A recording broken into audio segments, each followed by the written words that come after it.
Hello everyone, it's SpawnPoint and welcome to my 2022 room tour, and this is the video where I show you everything in my setup. This includes the TV area, the gaming desk setup, the shelves, and how I've combined them all into one room. I have put the timestamps and links to everything below, so if there is something you like you can check that out. Well, I hope you enjoy my living room / gaming setup tour today, but if I did miss anything, drop your questions below and I will get back to you.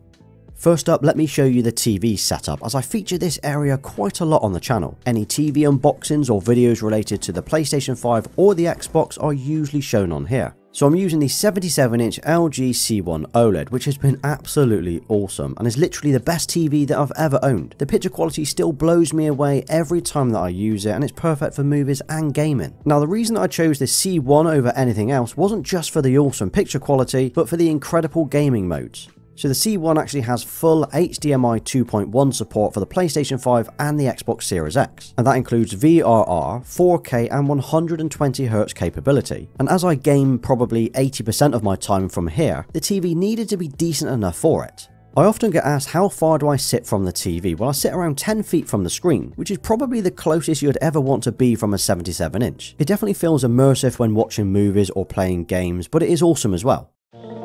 You'll notice that behind the TV I've got some RGB lighting. Now, this is not part of the TV, so it does not react to what's on the screen, but it does create a nice glow and it is fully customizable through an app. So these are actually called the LifeX Z strips, and they are stuck on the back with 3M tape. I'm actually using 5 meters of them here. Now, they don't look particularly tidy back here, but they do look awesome when they're on. During the day, I usually have them set to a clean white glow. That just brightens up the wall behind the TV. But it's at night where these lights really shine. They completely transform the room. Now, although I usually show my setup with the clean white lights on, I actually have these RGB lights on almost every single night. Apart from when I'm watching movies, I usually have them off or very low.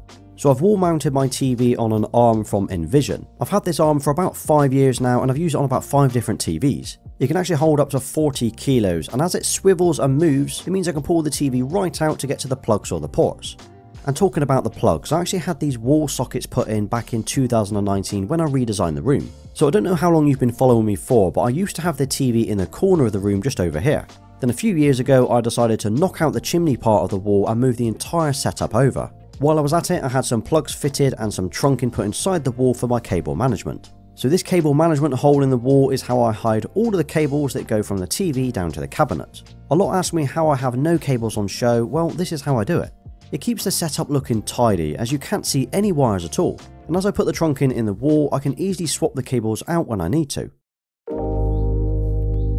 So under the TV, I've got this wooden AV unit. Now, this was custom made for me back in 2015, way before I had my YouTube or Instagram account. I designed it to hold all of the gear that I had at the time, but it's lasted me a lot longer than I expected. I actually hand drew it, mocked it up in Photoshop, then I found a local joiner to build it for me. I then painted it and I slotted it into the corner. Since then, it's moved slightly to the left and I made a door to cover up the speaker hole that I used to have.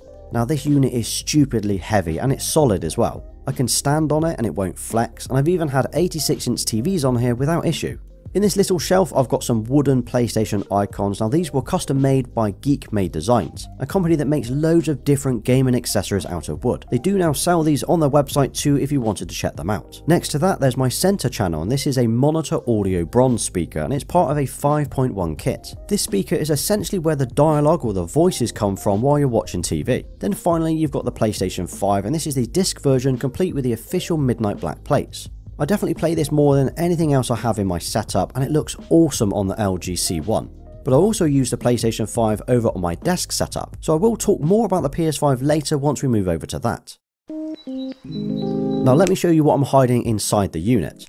This is all of the gear and accessories I don't normally show, but I've still tried to keep it tidy. So I've got my AV receiver, which powers my speaker setup, and this is an Onkyo AVR that I've had for a few years now. I also have a magic eye that's stuck to the front of the speaker. This repeats the signal from outside the cabinet to inside when the doors are closed, and that allows me to control everything inside. Next to the AVR, I've got a Nintendo Switch, and this is the original model, so it's pretty tired looking, but it's docked most of the time and used with the TV. Then these are all of the physical games that I currently have. I actually buy most of my games digitally, but I have got a few PS4 and PS5 games and discs. And here's my Switch collection, so there's not many here and most of them are used by my children. It's weird because I only buy physical games for the Switch, but I buy digital for everything else. Now, the Steelbooks are my favourite games in the collection that I have. The newest is the 25th anniversary GT7, which is awesome. But I actually think my favourite steelbook that I have so far is probably the Spider-Man. I think the artwork is really nice on this. I then got a few others including Cyberpunk, Days Gone and The Last of Us Part 2. As I say, I do buy most of my games digitally. It's just easier and more convenient for me to play and store my games this way. And that's why I recently upgraded to a 4TB SSD in the PS5. On the top shelf, I've got a couple of Switch cases from Satisfy, and this is where I actually store the games as well. Now I didn't film this, but I also use the Satisfy grips with the Switch, and it makes a huge difference with how you hold it. And here are a couple of faceplates for the Xbox Series X controller from Scuff. I don't swap them often, but it means I can change the colour of the controller if I wanted to. Next to that, we've got an Apple TV 4K, and this is the most recent version that launched last year. This lets you stream movies and AirPlay and access the Apple Arcade from the TV. And these two little white boxes here are for my home heating system with Hive and the Philips Hue bridge. Now although I'm using LifeX lights around the house, I do still have a few Philips Hue bulbs as well. And finally I have an 8-port gigabit network switch, and this is what I use to provide a wired connection to the TV, the AVR and all of the games consoles in the setup. And inside this little door on the right is where I charge my controllers. I've only ever got 2 PlayStation 5 or 2 Xbox controllers in here, but it means I can keep them charging and out of sight. I mentioned that I'm using a monitor audio bronze center channel speaker. Well, that forms part of a 5.1 system. I've had these for a few years now and they sound absolutely incredible. They're hooked up to the Onkyo AVR that I have in the cabinet and they are perfect for anything I play through them, music, movies or gaming. I've got the 2 front speakers either side of the TV and these are the bronze 2s. The right one is sitting on this mission stand at around 60 centimeters tall, while the left one is on the shelf. Both of these speakers are at the same height, which is purely coincidental. I did actually buy these metal stands as a pair, but I quite like the asymmetrical look here, plus it gives me room for my sub. And this is a new addition, it's something that I only added a couple of weeks ago. And this replaces an Onkyo sub that I used to have behind the sofa, but I wanted something bigger and better. So here it is, this is a Monitor Audio Bronze W10 sub, and like with the speakers, I've taken the covers off because I think they look so much better this way. Around the back I've got the bronze 1 speakers and these are sitting on some wall brackets that I fitted. The cables are a little untidy though and it's definitely something that I need to sort. But yeah, combined, this 5.1 system kicks out some serious sound. The clarity and the bass is just awesome. It's on a whole different level to anything I've had before. Fortunately, I live in a detached house, so annoying the neighbours isn't something that I need to worry about. Oh, and next to the front speaker, I've got this real plant in a white plant pot. I can't remember the name of the plant now, I think it's called a snake plant.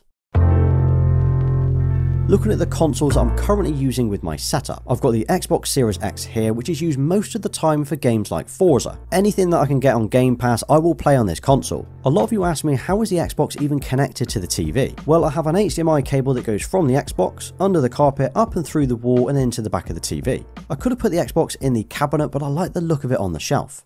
Next to that, we've got the Xbox Series S. Now this isn't used a great deal actually. It was bought originally for my children to use so I could use the Xbox Series X, but so far that's not happened. Eventually I will move the Series S into a different room, but for now it just sits on the shelf. Then we have the OLED switch, and this is actually only used by me and it's only used in handheld mode. It's not actually connected to the TV like the other switch. But what I like about the new OLED switch is I like the stand on the back, it's so much more sturdy than the previous model. Plus of course the OLED screen is so much nicer.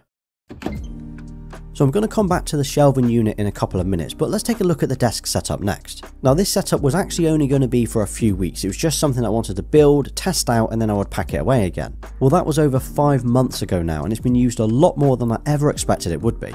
The chair that I'm using is the Herman Miller Embody, and this is in collaboration with the Logitech, so it forms part of their gaming range. Now I've said this before, but this is the best chair that I've ever used. It looks good and it is incredibly comfy to sit in. Now I use this on the carpet and it actually rolls and moves very well on it. However, I have still put a floor mat down just to protect the carpet more than anything else. The desk that I'm using is from FlexiSpot and I opted for the full black version, so that's the black standing legs and the black top. I rarely use it in standing though, it's practically only used in the sitting position.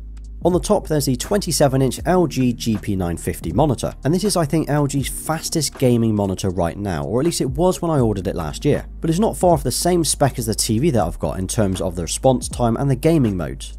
Hooked up to the monitor is my PlayStation 5. Now I mentioned before that it usually sits under my TV, which it does, but I often move it here for certain games. So if I'm playing story-driven games or racing games, it'll be on the TV. Games like Horizon, GT7, Cyberpunk and Spider-Man. But when I want to jump on a game like Vanguard or Warzone, I will usually move it to the desk. There are two reasons for this. One is I like sitting upright in the chair, it just feels better. And two, I usually play COD in the evenings. So instead of taking up the TV, my wife can watch Netflix or game on the Xbox while I'm on the PlayStation 5. It's only for an hour or two, but nobody wants to sit and watch me on here.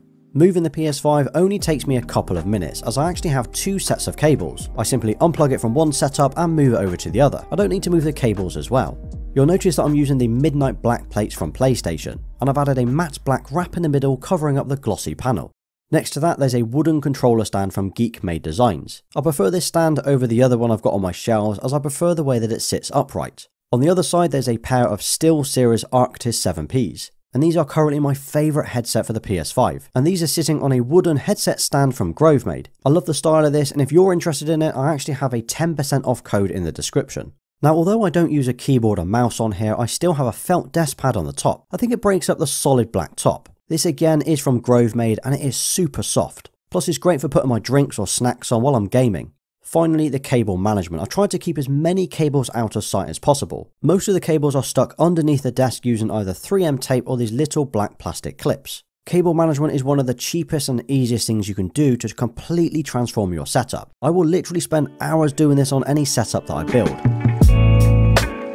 Okay, so in between the TV and the desk setup, I have this shelving unit. Now this was from a company called Next, and I've had this for about 4 to 5 years. I wanted something to display all of my gear, controllers and merch just in one place. Now these shelves are really heavy. It's got a full metal frame and wooden planks, and it feels solid. I get a lot of questions about this, but unfortunately I don't think they make it anymore.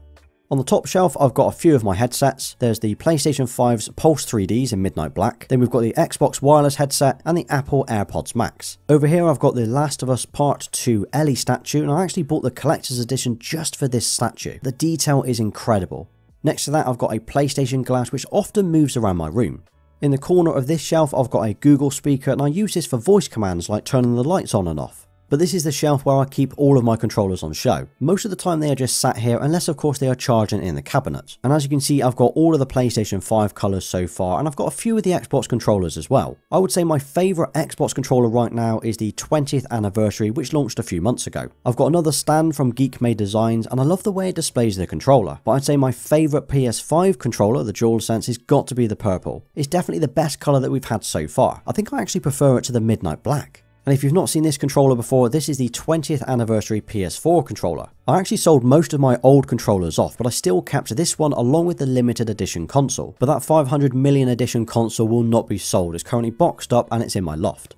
Next up is this N64, but it's not just any N64, this is my actual console from my childhood. And of course it's got one of the best games slotted in, and that's GoldenEye. Now in my loft I've actually got all the original boxes, games, controllers and accessories for the N64. I should probably do a video about it one day, maybe even test it out on the TV to see how it looks. Then below that I've got a table, football and a few other bits, but nothing else really to show. Next to the shelf I've got an IKEA lamp which is fitted with a LifeX bulb. Then I've got another lamp over by my sofa, again an IKEA lamp with another LifeX bulb. This means that all of the lights in the room, including the bulbs and the TV, all sync together through the app. So when I want to set a theme or a mood, I can control them all in one go.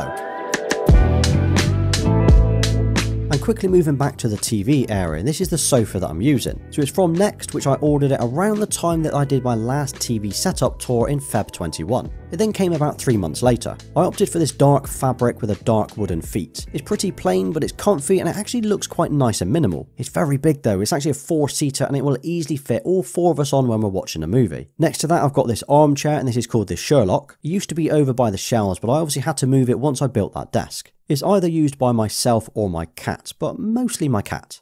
Something else that I have over by the shelves is this footstool. I'll grab and move it on a night when I'm sat over here and it's perfect for chilling with. It's got the cable knitted design and I like the colour as well. And finally down the side of the sofa I've got this little side table. Now this has just got my TV or my Apple TV remote here with a fake plant and a candle. It's also somewhere where I can put a drink on a night as well. And here's the whole room. This is the room that I probably spend 80% of my evenings in. Whether I'm watching movies on the TV or I'm gaming between the desk setup and the TV, I try to have a pretty chill night. Now although it's not a full RGB gaming setup in here, I've tried to keep the room looking clean and minimal but with a gaming focus. The idea was to create a room where it could be used for gaming, movies and to entertain. But here's how it looks during the day with the white lights, and here's how it looks during the night with all of the RGB vibe. It's awesome to see how a few lights can completely transform the look of the room. Oh, and two things I wanted to mention, as I do get a lot of requests about this, and that is, what paint do I use on the walls, or what is my carpet? Well, the paint that I use is called Dulux Chic Shadow. I've literally been using this since I moved in 2012. And the carpet is called Royal Studley. It's the thickest carpet and underlay that I could find, so it's proper soft and nice to walk on. As for any future plans for this room and my setup, I do have a few that I'd like to do this year. I'd quite like to upgrade my speakers to the newest monitor audio version. The new design that they've created looks really nice, and it would then match my new sub. We know the LG C2 and G2 TVs will be dropping over the coming months, and I would like to take a look at one of those. I'm not sure if it's going to be worth upgrading from the C1, but I am tempted this time to go for the G2 instead. As for the desk setup, well, I would consider going for a 42-inch C2. It's probably overkill for the desk, but I do like the colours and the picture of an OLED. I also think the 42-inch could be perfect for this desk. And finally, one big change that I want to make is I actually want to move house. I've owned this house for 10 years now, and I am ready for a change. I've got some ideas and I've recently started looking, but the list of things that I want is pretty long. Hopefully that will happen this year, and when it does, I will cover everything on the channel. So is there anything else in my setup or this room that you would change or you would like to add? I'd love to hear your suggestions, so please drop those below. Well, that was my 2022 room tour. Overall, I am really happy with it. It's got a good balance of gaming and a minimal style, and it's somewhere that my family and I can relax, game and watch movies. I actually quite enjoy being in here. Okay, so you've made it to the end of this ridiculously long video, and thank you for watching. And if you drop a 2022 room tour in the comments, I will give you a thumbs up, as I know you're still here. And here's another couple of videos you might be interested in watching next. Don't forget to hit that like button, subscribe to the channel and turn those notifications on so you don't miss my next upload. You can also follow me over on Instagram and Twitter. Until next time.